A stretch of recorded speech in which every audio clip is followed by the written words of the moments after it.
यह वाकई अविश्वसनीय है।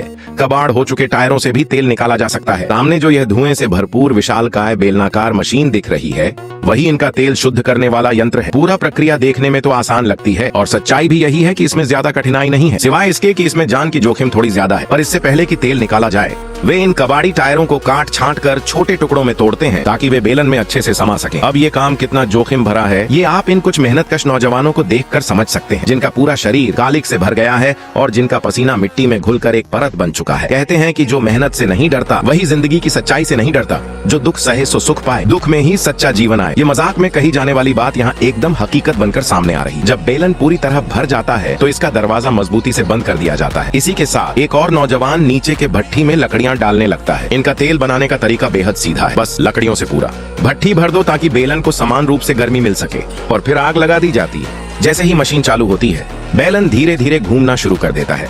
इस विधि से बेलन को समान रूप से गर्मी मिलती रहती है।